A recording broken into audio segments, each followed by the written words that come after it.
नमस्कार दोस्तों।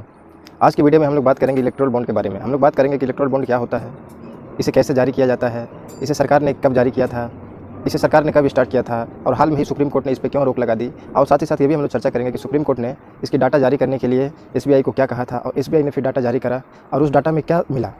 सबसे पहले हम बात करते हैं कि इलेक्टोरल बॉन्ड होता क्या है। इलेक्टोरल बॉन्ड राजनीतिक दलों को चंदा देने का एक वित्तीय जरिया है।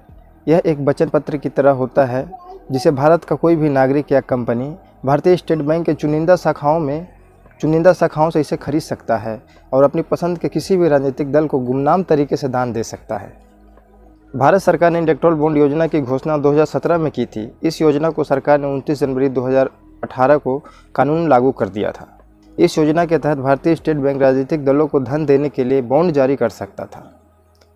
उन्हें ऐसा कोई भी दाता खरीद सकता था जिनके पास एक बैंक खाता है जिसमें केवाईसी की जानकारी उपलब्ध है।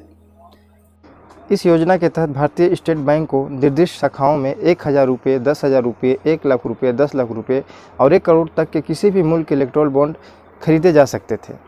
भारत सरकार ने इस योजना की शुरुआत करते हुए कहा था कि इलेक्टोरल बॉन्ड देश की राजनीति में फंडिंग की व्यवस्था को साफ कर देगा।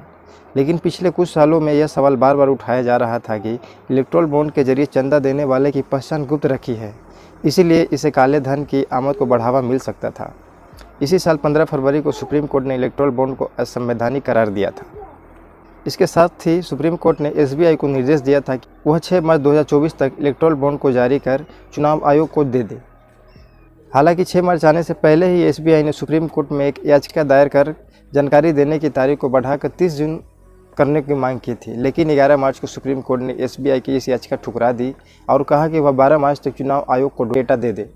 साथ ही साथ सुप्रीम कोर्ट ने चुनाव आयोग से 15 मार्च की शाम 5 बजे तक सभी जानकारी वेबसाइट पर अपलोड करने के लिए भी कहा था।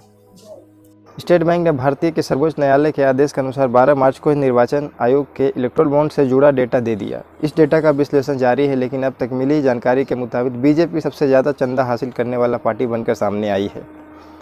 इस जानकारी को 2 हिस्से में जारी किया गया है। पहले हिस्से में 336 पन्नों में उन कंपनियों का नाम है जिन्होंने इलेक्टोरल बॉन्ड को खरीदा है और उसकी राशि की जानकारी भी दी है, जबकि दूसरे हिस्से में 426 पन्नों में राजनीतिक दलों का नाम है और उन्हें कब कितनी राशि के इलेक्टोरल बॉन्ड कैश कराएं उसकी विस्तृत जानकारी है। यह जानकारी 12 अप्रैल 2019 से लेकर 21 जनवरी 2024 तक के बीच की है। इस जानकारी के अनुसार बीजेपी ने इस अवधि में कुल 60 अरब रुपये से अधिक के इलेक्टोरल बॉन्ड को भुनाया। वही इस मामले में दूसरे नंबर पर तृणमूल कांग्रेस है जिसने 16 अरब रुपये से अधिक के इलेक्टोरल बॉन्ड को इनकैश किया है। वही सबसे ज़्यादा इलेक्टोरल बॉन्ड खरीदने वाली company future gaming and hotel services है।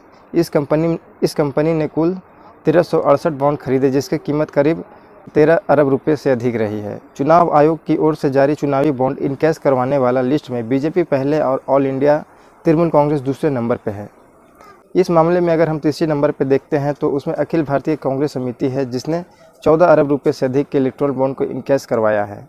इसके बाद भारत राष्ट्र समिति ने 12 अरब रुपये और बीजू जनता दल ने 7 अरब रुपये से अधिक का इलेक्टोरल बॉन्ड को इनकैश करवाया है। इस मामले में 5वें और 6वें नंबर पर दक्षिणी भारत की पार्टी डीएमके और वाईएसआर कांग्रेस रही है। वही सबसे अधिक कीमत के इलेक्टोरल बॉन्ड खरीदने वाली कंपनी में future gaming and hotel services के बाद mega engineering and infrastructure limited दूसरे नंबर पर है। फ्यूचर गेमिंग की कुल 1368 बॉन्ड खरीदे गए जिसकी कीमत इतना है।